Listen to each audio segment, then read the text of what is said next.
everybody, this is Francis Serrano, and today's another episode of Bayani Talk.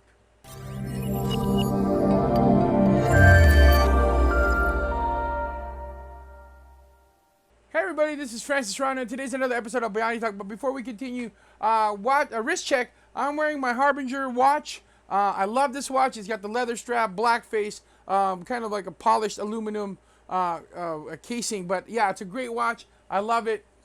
Go check it out.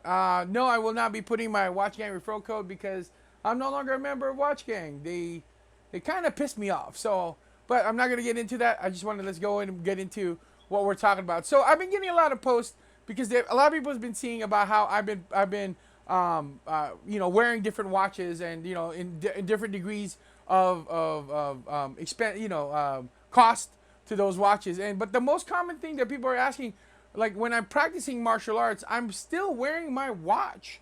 And so people are like wondering to me like, hey, aren't you worried about like your watch? Well, to be honest, I am worried about my watch.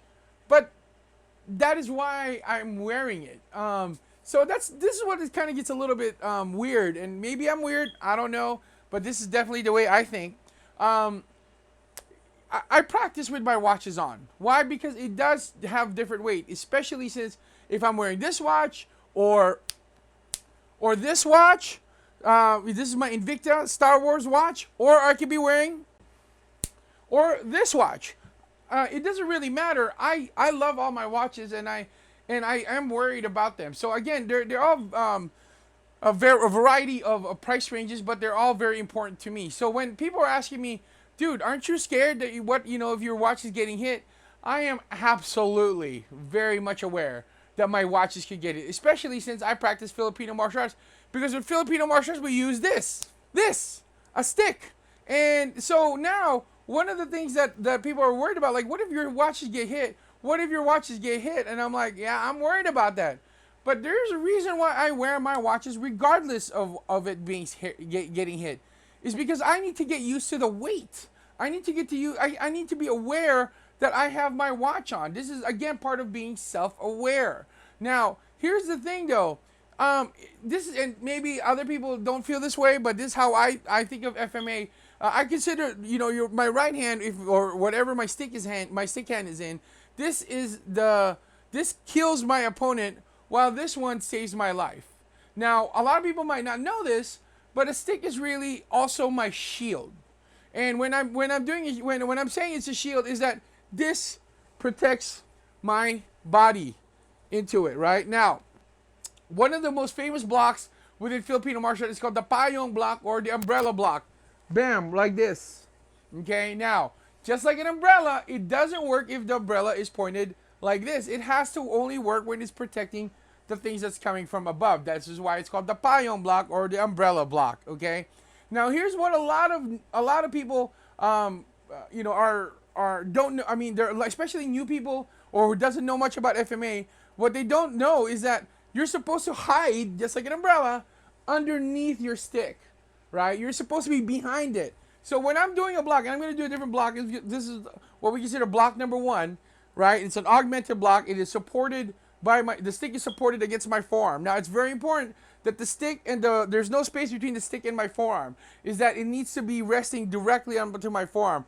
Why? Because if this gets hit and there's a space here, it still hurts. Number 2, we want to make sure that that the arm is right there in the middle of the stick, because if you do it too low, it can still hit you. If you do it too high, you're blocking your point of view.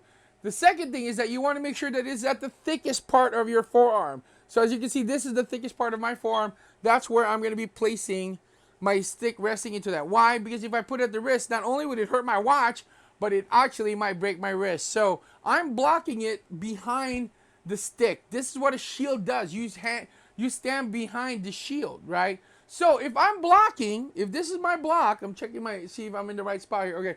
If I'm blocking like this, I'm not going to stick my hand out like this, where it's in front of the stick. I'm going to put it behind my stick, right? This is my shield. So strike here, strike here, strike here, strike here. It is not, it's, if you're a seasoned practitioner, you're not extending your left hand or your checking hand or your kawit hand beyond the stick unless you're sure that the your enemy's weapon is neutralized in some fashion, or at least checked in some fashion.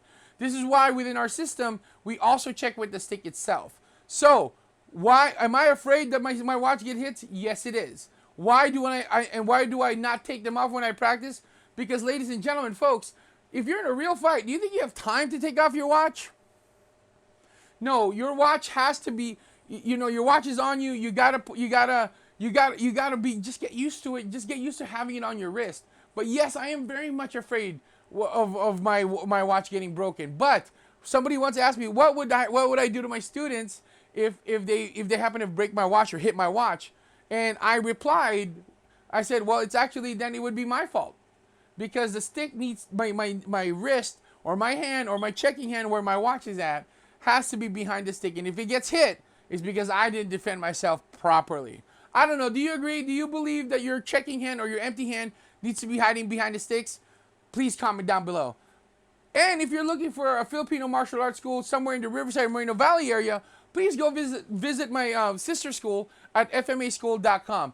And please don't forget to click like, share, and subscribe to our channel. Until then, my name is Francis Serrano. This is another episode of Bayani Talk. Peace out, God bless, and keep swinging them sticks.